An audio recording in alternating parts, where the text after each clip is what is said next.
Salam Prasabara. Oke, kembali lagi bersama kita di podcast Teh Temu Enak Hebat. Tempat berbagi cerita, pengalaman, dan inspirasi yang menarik. Oke, bersama saya di sini Kinanti Utami dan tentunya narasumber spesial dari Senior Saka Bayangkara Cabang Tabanan. Dalam episode kali ini, kita akan membahas tentang pengalaman yang didapat selama mengikuti Partikaranas bersama Kak Adi. Yang pastinya, topik ini penuh wawasan dan inspirasi bagi kita semua. Oke, sebelum kita masuk ke dalam pembahasan utama, izinkan saya memperkenalkan narasumber kita pada hari ini. Nama lengkap, Iputu Suka Adi Wibawa, tempat tanggal lahir, Kediri, 21 November 2005, status mahasiswa, alamat Banjaranyar, Kediri, Tabanan.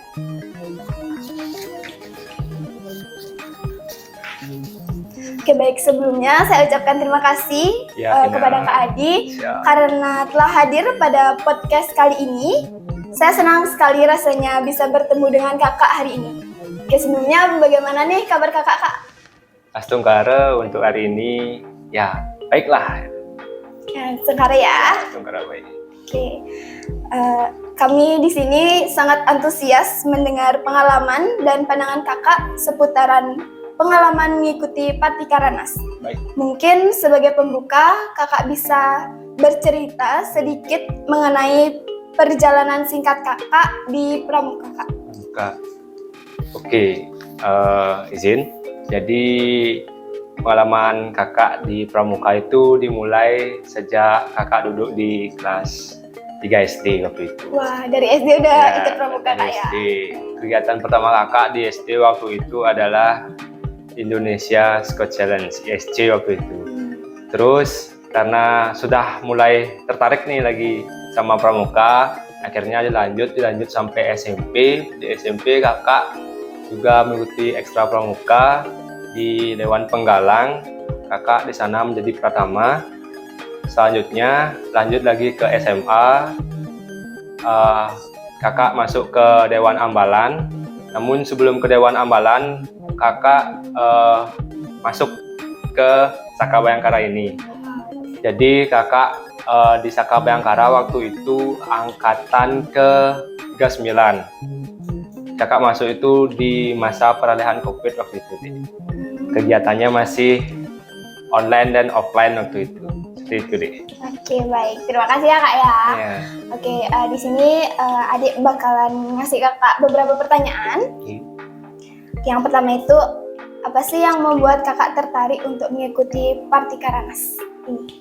Jadi kegiatan Partikaranas itu merupakan kegiatan perkemahan bakti Saka Bayangkara yang dilaksanakan setiap 5 tahun sekali. Itu informasi yang kakak dapat waktu ini sebelum kakak seleksi. Jadi kakak diberi kepercayaan oleh Pamong, Kak Wisnu waktu itu untuk mengikuti seleksi, mengikuti kegiatan Partikaranas ini. Partikaranas waktu itu dilaksanakan di Palembang, tempatnya di Kabupaten Gandus di Palembang. Nah, terus Kak Wisnu nyuruh kakak, ini loh ada kegiatan nasional, ayo ikut. Nah, tapi ada seleksinya tuh antar anggota angkatan kakak waktu itu. Terus karena kakak juga berpikir, aku udah ngikutin kegiatan pramuka nih dari SD, aku mau nyoba juga nih sampai ke nasional. Gimana sih rasanya kegiatan nasional? Jadinya kakak ikut seleksi dan akhirnya setungkara kakak keterima dan langsung ikut ke Partikara waktu ini. Bagus sih, Kak, ya. Yeah. Oke, selanjutnya bagaimana proses seleksi atau persiapan untuk bisa berangkat ke Partikaranas tersebut? Jadi untuk proses seleksi waktu itu, yang pertama itu ada seleksi tes fisik. Kenapa ada tes fisik? Karena sesuai dengan namanya Partikaranas, Perkemahan Bakti Saka Bayangkara Nasional. Nah, nanti di sana itu pasti akan ada kegiatan-kegiatan yang melibatkan fisik, makanya dites fisiknya supaya tidak kaget nanti di sana. Terus terus ada kegiatan seleksi yang kedua itu seleksi tentang pengetahuan materi. Kita dikasih materi, lalu kita dites pengetahuan kita. Waktu itu kalau tidak salah sekitar 100 soal kita dikasih dan dikerjakan secepat mungkin.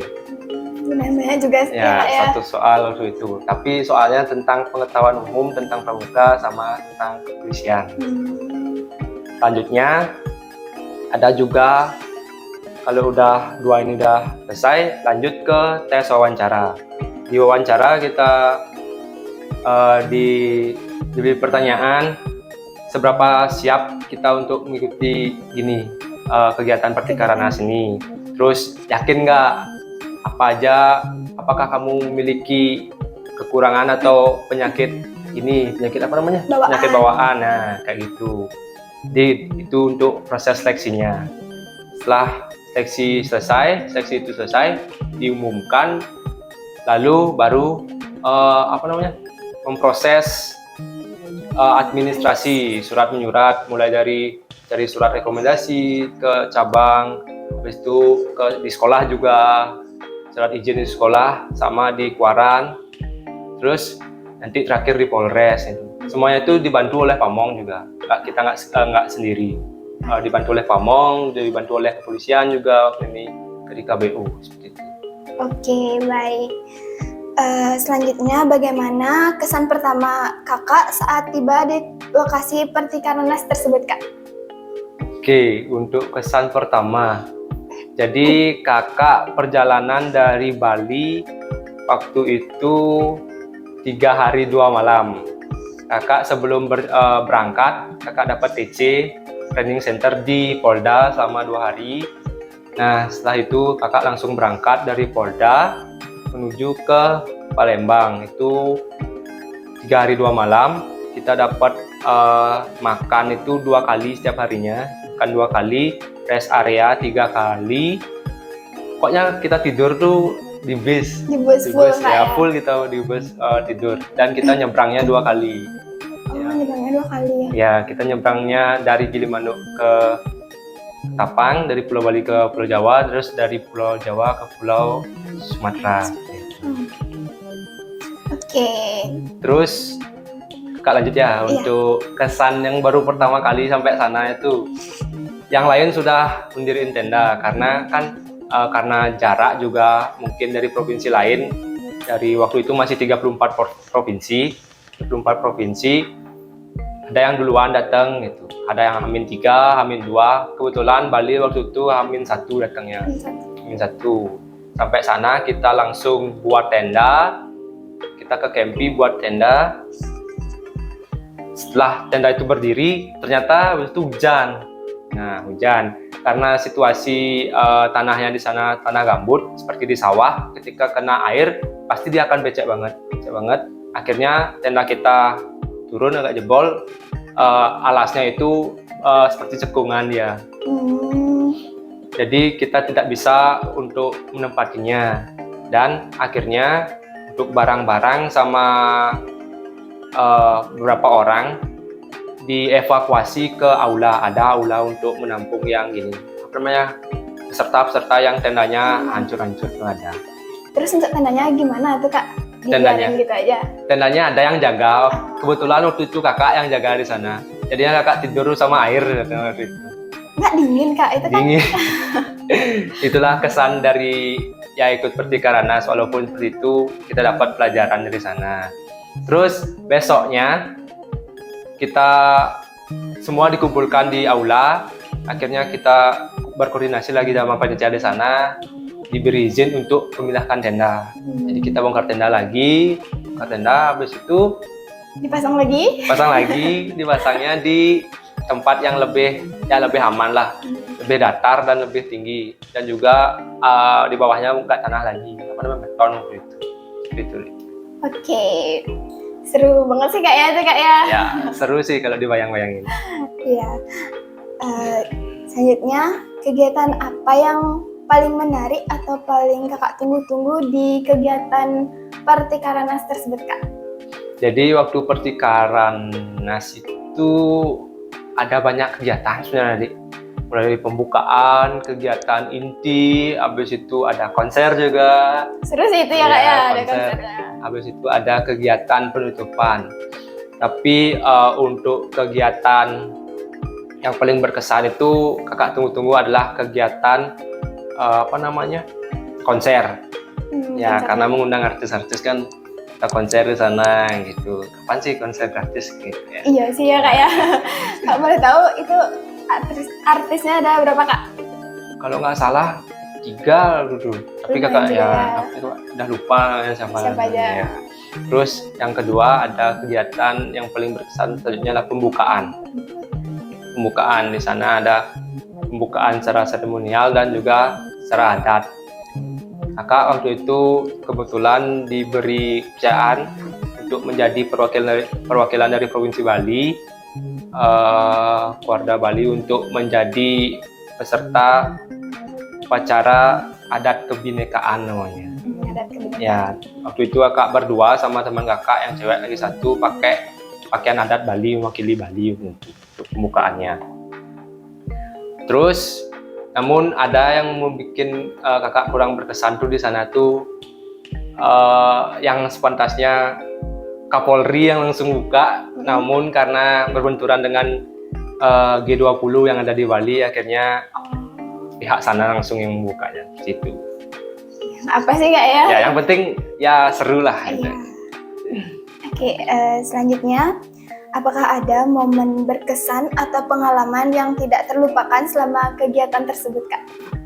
Momen berkesan, yang paling berkesan, Yang yang berkesan nggak bisa kakak lupain lah. Ya. Oh, yang nggak bisa kakak lupain itu yang kakak tidur di samping air. Nah itu, terus ada juga kegiatan yang paling seru itu kita bagi-bagi sembako. Namun sebelum bagi-bagi sembako tuh kita naik truk brimob dulu. Wih, seru kayak Ya, gitu ya. Truk brimob kita udah buat konvoy, kita ada sekitar 4 truk. Nah, Lumayan juga, Kak, ya. kita langsung ke kantor camat di sana, kita bagi-bagi sembako ke masyarakat yang membutuhkan di sana. Sudah didata sebelumnya. Terus Kak juga ada kegiatan waktu itu ke Jembatan Ampera. Ngapain tuh, Kak, di sana? Kita di sana yang pertama ke Jembatan Ampera. Sebelum itu kakak ke museum. Ke museum ada kok di sana, museum apa sih namanya? Kak lupa namanya tuh. Terus lanjut ke Jembatan Ampera. Di sana kita naik. Oh gini loh Jembatan Ampera yang awalnya kita cuma lihat lewat gambar, sosmed, ya lewat sosmed. Kakak sekarang bisa lihat secara langsung. Ya. Terus habis itu ada juga kegiatan untuk membantu warga membangun pos keamanan, pos kamling. Itu juga kakak ikut. Terus juga yang paling berkesan itu memang benar-benar membutuhkan fisik waktu itu adalah kakak ikut serta dalam membuat jalan. Membuat jalan, Kak, ya? Ya, sana sudah ada jalan sebenarnya, sudah dipatok jalannya, namun belum isi betonnya. Kita ngecor di sana, kita buat bahan-bahan untuk beton itu kita buat di sana. Akhirnya selesai sekitar 500 meter kalau nggak salah. Lumayan juga, Kak, ya? Itu Karena tuh buatnya selama seharian full atau gimana, Kak? setengah hari waktu itu, karena berbanyak kan setengah hari jadi seperti itu. Ya sih, kalau berbanyak lebih cepat Cepat jadinya ya, lebih kerjanya. cepat jadinya lebih ringan juga. Iya. Oke, selanjutnya bagaimana rasanya bertemu dengan teman-teman dari berbagai daerah yang ada di Indonesia pada saat kegiatan tersebut, Kak? Ya. Kesan pertama waktu itu, Kak cerita ya, waktu itu kakak pertama kenal sama orang yang emang asli dari Palembang. Terus dia yang menjelasin tentang gimana sih Palembang itu, yang paling enak di sana empek-empek namanya, empek-empek kapal selam. Pernah kakak nyoba di sana? Pernah kakak nyoba di sana empek-empek kapal selam. Terus dia nanya tentang bahasa Bali. Dia waktu itu nanya bahasa Bali, cara ngungkapin perasaan ke cewek sebenarnya. Aku suka kamu, bahasa Balinya apa gitu. Dia nanya gitu. Terus dia juga ngasih tahu ke kakak gimana bahasa itu, bahasa di sana. yang di sana dari Palembang. Yang kakak ingat itu satu bahasa Palembang, Wong Kito Galuh. Apa tuh Kak artinya? Orang kita sama gitu. Orang kita sama. Wong Kito Galuh gitu. Itu masih kakak ingat. Jadi kita bersatu dalam keragaman di sana, bersatu, kita saling sharing-sharing, kita saling tukar-tukar souvenir, tukar-tukar bed kuarda, ya kayak gitulah. Itu sih untuk kesannya sama yang peserta lainnya. Berarti kakak banyak dong punya bed keluarga dari. Ya lumayan lah. Kakak waktu itu dapat dari DKI Jakarta, Aceh, NTT, NTB, Jawa semua, Jawa Timur, Jawa Barat. Namun Papua kakak dapat itu karena lambat kakak nyarinya, udah mau pulang. Oke Kak. Selanjutnya, apakah ada keterampilan atau pengetahuan baru yang kakak pelajari selama di kegiatan tersebut Kak? Untuk keterampilan dan pengalaman baru itu banyak sih sebenarnya. Mulai dari manajemen risiko yang kakak pelajari, gimana caranya mengatur begitu banyaknya orang di sana itu. Terus ada juga gimana cara-cara menyelesaikan kegiatan yang berbarengan waktu itu. Tapi salut sih untuk panitia di sana, sudah bisa menyukseskan kegiatan di sana gitu. Keren ya Kak? Ya keren. Apalagi yang buat kegiatan tuh. Ya keren banget. Oke, selanjutnya itu bagaimana suasana perkemahan terutama saat malam hari ini Kak? Nah, untuk malam hari dari setiap tenda kita nggak disediain listrik. Waktu itu dari Polda Bali kita bawa genset. Jadi untuk penerangan kita pakai genset. Setiap malam kita pakai, kalau mau ngecas HP itu kita hidupin genset malam-malam jadinya. Tapi untuk di penerangan di jalan-jalan aman sih, aman. Untuk kegiatan malam itu kita dari jam 7 sampai maksimalnya jam 9 waktu itu. Jam 9 udah kegiatan resmi itu udah selesai. Kalau ada yang misalnya mau mampir ke pasar malam, ada pasar malam di sana. Di sana dekat nggak Kak? Ya ada stand untuk pasar malam itu karena kerjasama dari gini, buat beli souvenir, buat beli kenang-kenangan gitu. Jadi kita bisa ke sana. Tapi untuk kegiatan resminya sampai pukul 9 waktu itu. Itu aja sih. Sebelum kita lanjut, boleh dinikmatin dulu Kak tehnya. Siap. Silakan Kak. Ya. Sini ya. Ya, saja.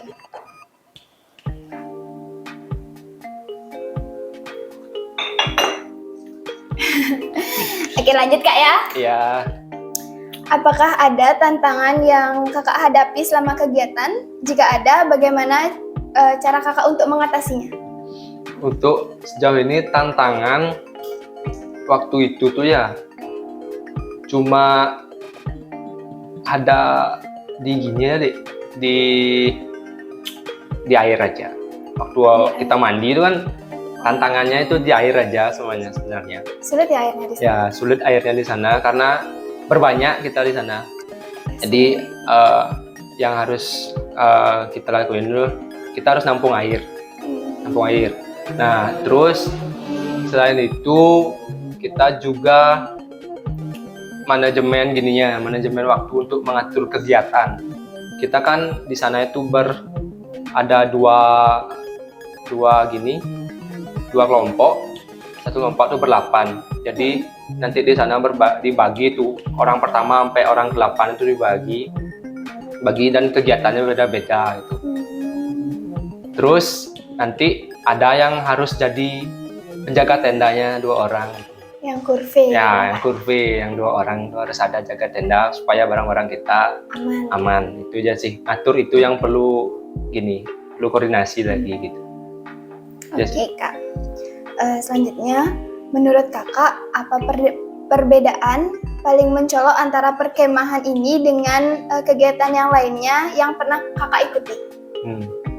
Jadi sesuai dengan namanya, perkemahan bakti Saka Bayangkara ini berbeda dengan perkemahan lainnya. Perbedaannya itu yang pertama mulai kegiatannya. Sesuai dengan namanya itu bakti, berarti kita membuat kegiatan-kegiatan sosial yang berguna untuk masyarakat. Sedangkan untuk di kegiatan yang lainnya, contohnya perkemahan yang seperti biasa kayak latihan tentara, perkemahan blok itu berbeda untuk karena ini perkemahan bakti Saka Bayangkara, dan juga pesertanya juga berbeda. Beda ya. Khusus untuk Saka Bayangkara aja gitu. Jadi perbedaannya.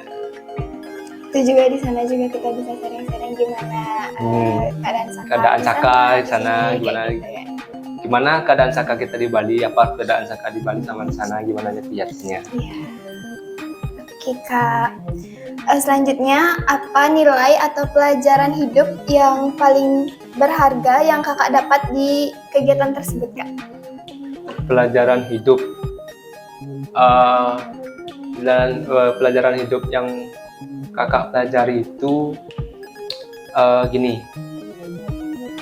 kita harus saling tolong menolong. Kan kakak pergi dan bakti sana, kita harus saling tolong menolong sama orang lain, semua orang yang membutuhkan, karena masih banyak orang yang membutuhkan di luar sana. Kita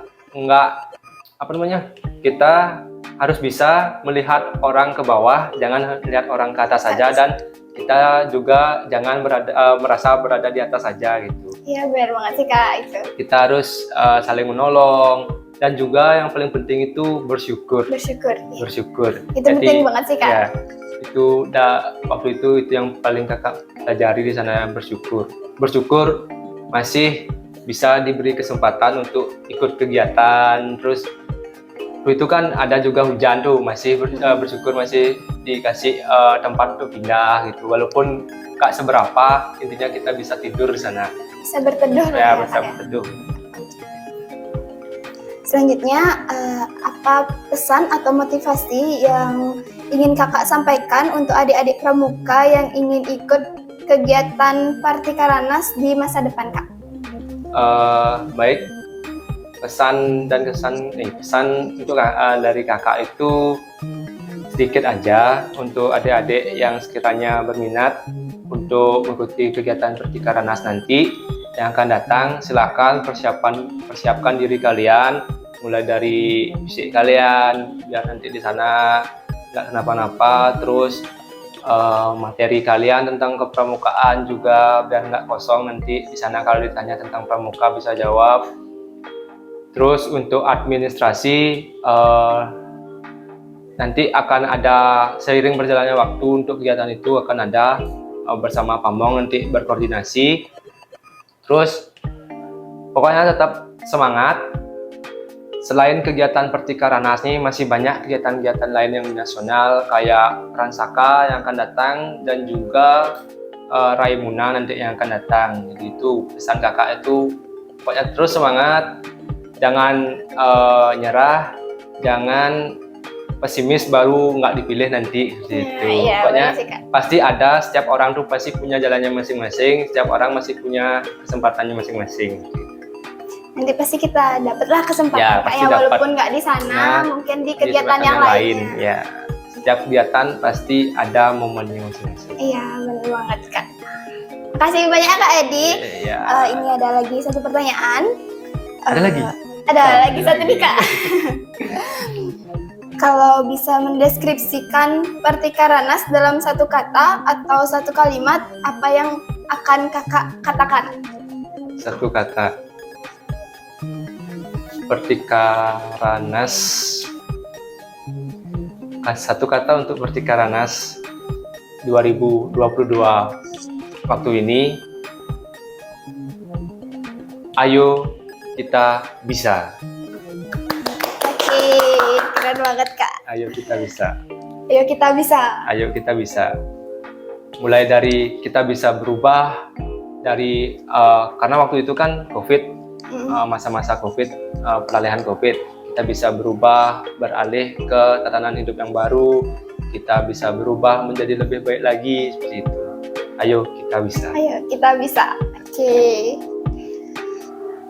Makasih banyak nih Kak ya. Baik, adik. Atas cerita dan wawasan yang sangat inspiratif. Dari diskusi ini kita belajar bahwa pengalaman yang didapat di pramuka seperti kepemimpinan, kerjasama tim, adaptasi, dan survival itu sangat relevan. Tidak hanya itu, pramuka juga membentuk sikap dan karakter yang membantu menghadapi berbagai tantangan hidup. Ya, benar sekali. Oke, sebelum kita akhiri, saya ingin mengucapkan terima kasih banyak kepada Kak Adi Baik, atas kehadirannya dan berbagi cerita yang sangat luar biasa. Semoga yang kita diskusikan hari ini dapat menjadi inspirasi bagi para pendengar. Sampai jumpa di episode podcast Teh berikutnya. Tetap semangat, tetap belajar, dan teruslah berbagi kebaikan. Terima kasih dan sampai jumpa. dadah.